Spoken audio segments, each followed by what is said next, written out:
285 son los casos confirmados en la fecha de ayer, 6.563 la cantidad de casos acumulados.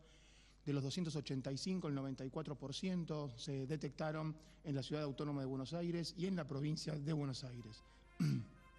La tasa de incidencia, 14,5 casos cada 100.000 habitantes, 51% de los afectados son varones, 49% mujeres, 41 años, la edad media. Y en la distribución por edad, el 9% de los casos confirmados se encuentran entre 0 y 19 años de edad, el 70% entre 20 y 60 años y el 21% son mayores de 60 años. El 28% de los casos confirmados posee cobertura de salud exclusiva por parte del Estado y el 72% cobertura de obras sociales y empresas de medicina prepaga. 321 son las personas fallecidas a la fecha, 4 casos se han confirmado en la fecha de ayer. Esto genera una tasa de letalidad, fallecimientos sobre casos confirmados del 4,9% y una tasa de mortalidad general de 7 fallecidos por cada millón de habitantes en la Argentina.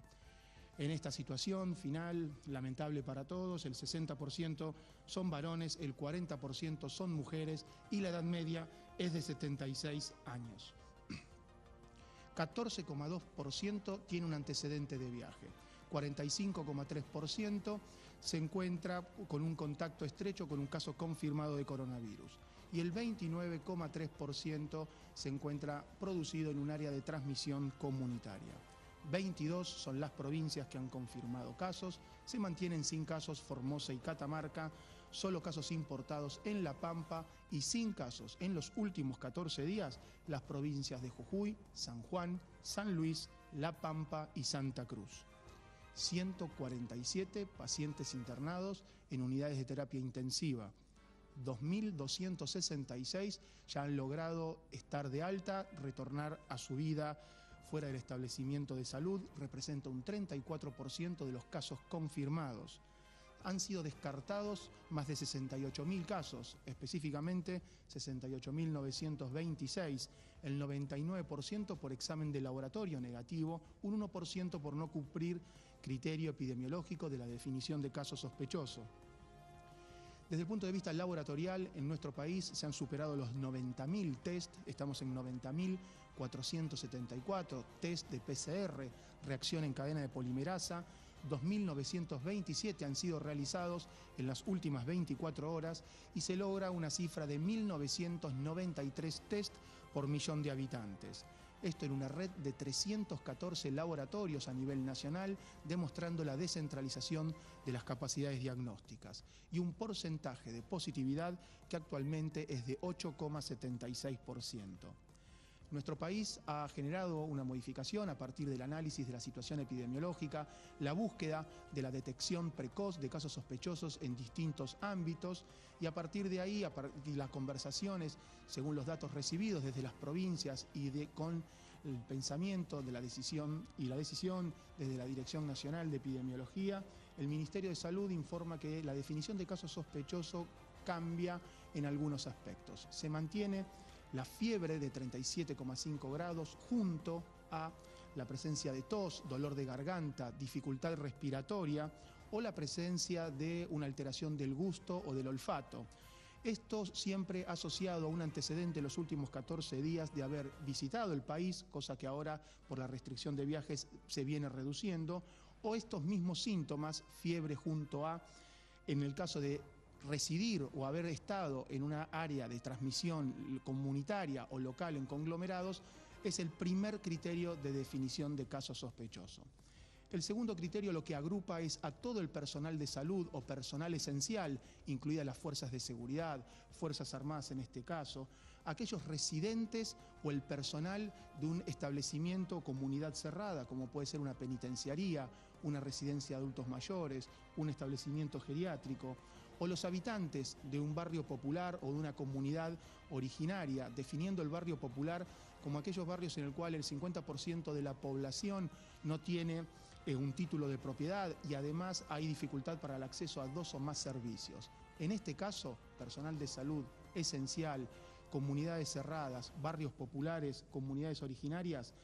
El criterio diagnóstico se refiere a la presencia de 2 o más síntomas, los mismos: fiebre, dolor de garganta, tos, dificultad para respirar, alteración del gusto. Lo que cambia es que no es fiebre junto a, sino 2 de estos síntomas presentes, sean cuales sean. Por otro lado, otro criterio es caso sospechoso, aquel contacto estrecho que ha estado con alguien que ha sido confirmado como coronavirus. En ese caso, si fue un contacto estrecho con la presencia de uno de los síntomas referidos, ya se lo puede categorizar como un contacto, un caso sospechoso, y realizar, obviamente, el acceso al test de PCR para su diagnóstico.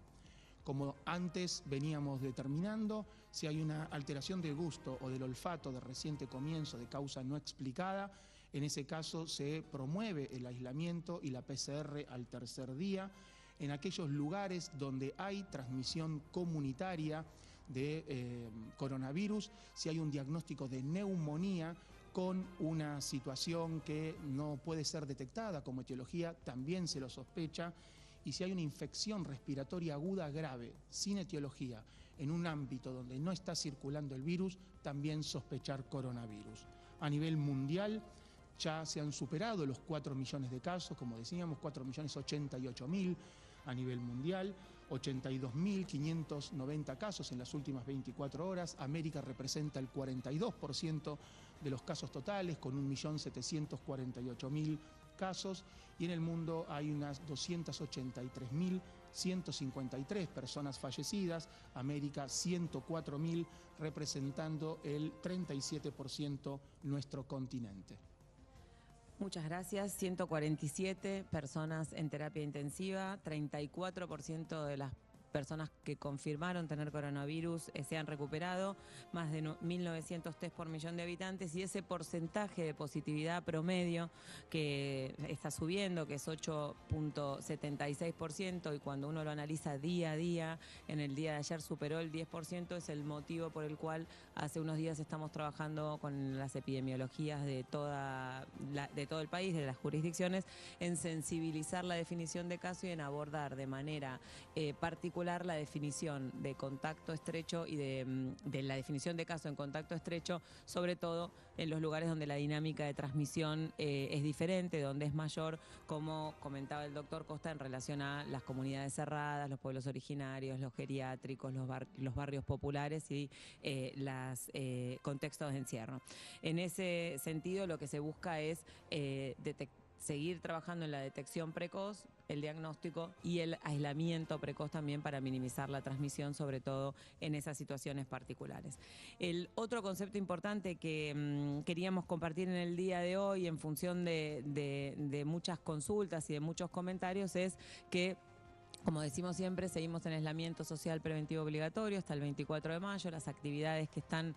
autorizadas y permitidas, las salidas son para uso exclusivo para realizar esas actividades, y después de vuelta a casa nos tenemos que quedar en casa la mayor cantidad de tiempo posible. Y tenemos 3 escenarios muy diferentes en todo el país. Las jurisdicciones que tienen menos de 500.000 habitantes, que no tienen casos o que han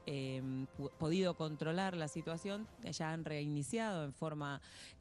progresiva actividades y se están monitoreando. Los aglomerados urbanos con más de 500.000 habitantes, que no son AMBA, están habilitando autorizaciones a través de los gobernadores y la autoridad sanitaria, cumpliendo los indicadores con también un monitoreo intensificado. Y lo que estamos viendo en relación a la dinámica de la Ciudad Autónoma de Buenos Aires y el área metropolitana de Provincia de Buenos Aires, que es el área que sigue en fase 3, y acá vienen los comentarios. La fase 3 implica una movilización de un máximo del 50% de la población. Si bien se ve un aumento de la cantidad de personas que están en movimiento, de ninguna manera supera el 50%, el transporte no llega al 30% de circulación, se ve más circulación de autos, que es la recomendación para el transporte individual, y